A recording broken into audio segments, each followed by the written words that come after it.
Hi, this is LKruse, and I'm going to do my short presentation on possible dissertation topics.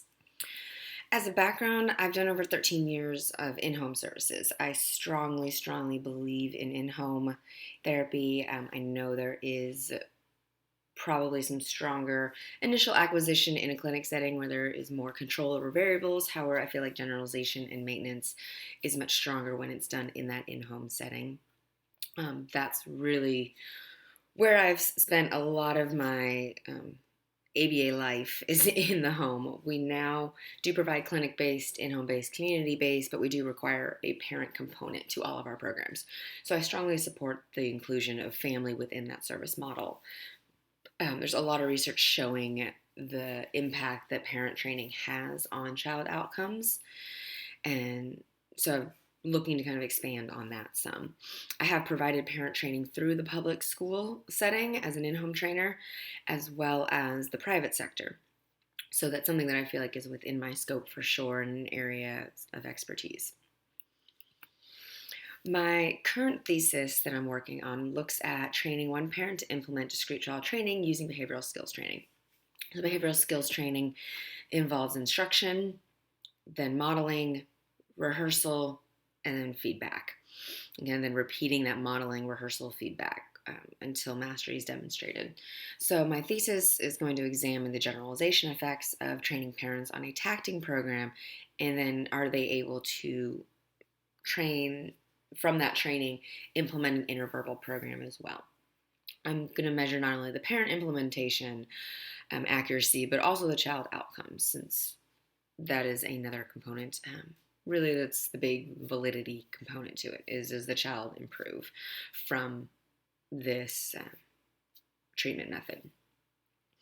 So one of my proposed dissertation topics then is looking at training both parents. So what is the effect of training both parents on familial stress levels and child outcomes? So I'm doing a brief social validity check.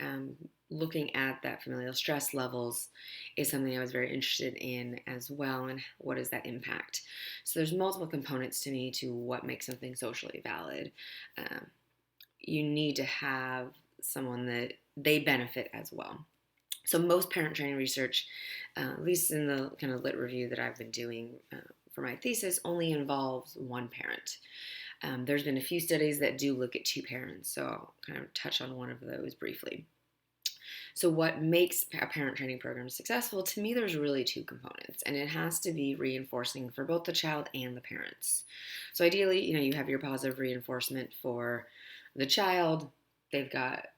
They implement a program or they demonstrate a skill, they get positively reinforced. For the parents, my kind of hypothesis is it's much more of that negative reinforcement of the removal of stress. Stress is definitely something that needs to be operationally defined a little bit better, but there are a couple commonly used metrics for measuring stress in the JABA literature. So research-wise, Johnson and Simpson looked at family involvement and how that affects maternal parenting stress and overall family functioning, and just has a good summary of the stress levels that families with AISD experience and what kind of from each parent, how they handle it differently, cultural aspects, all of that. So kind of the summary of the factors that may influence that. The next group looked at the effects of a father-based intervention on perceived stress. What was interesting was they found that when they did parent training with the dad and then they trained the moms, the dads only showed a slight but not a significant decrease in stress, but the mothers showed a significant decrease in stress levels.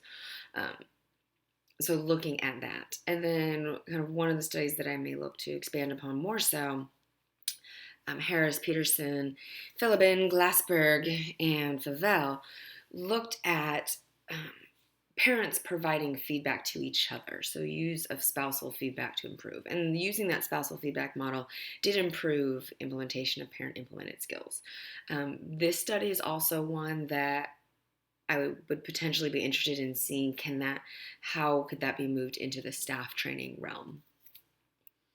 A couple other ideas that I have are using behavioral skills training for RBTs, perhaps within that RBT required training, teaching the BACB task list.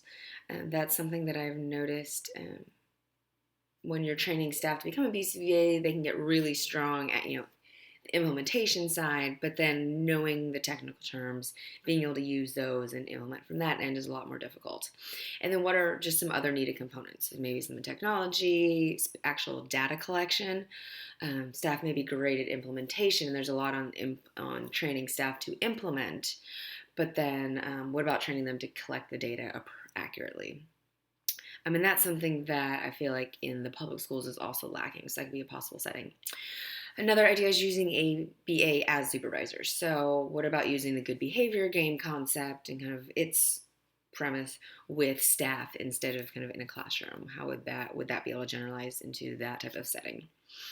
Another area, because our company's kind of motto is be the M&M, we really try not to use food or screens as reinforcers. So looking at the use of artificial reinforcers versus naturally occurring reinforcers, and what are the effects of that on initial skill acquisition, generalization, and maintenance.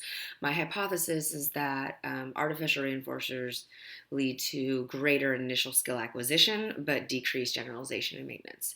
So being able to actually prove that in a scientific experiment would be really interesting.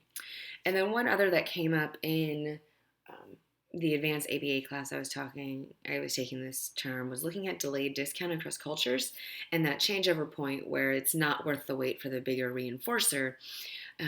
How does that differ between cultures? And is there kind of consistent cultural differences and even gender differences? And then what impact would that have on parent training considerations? Those are just some of my ideas, and I would love any feedback.